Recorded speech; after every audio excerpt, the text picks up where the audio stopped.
Rolling down and up through your spine, a hamstring stretch.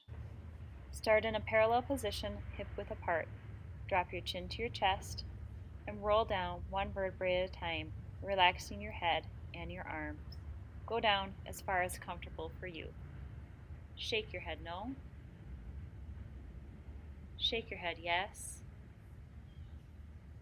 Then softly bend your knees and roll up one vertebrae at a time until you come to standing. Take a look at it from the side. Drop your chin to your chest, moving through that upper curve shape, rolling down one vertebrae at a time. Keep your weight over your balls of your feet versus your heels.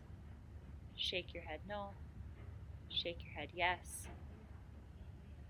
And then bend your knees and slowly roll up through your spine, one vertebrae at a time.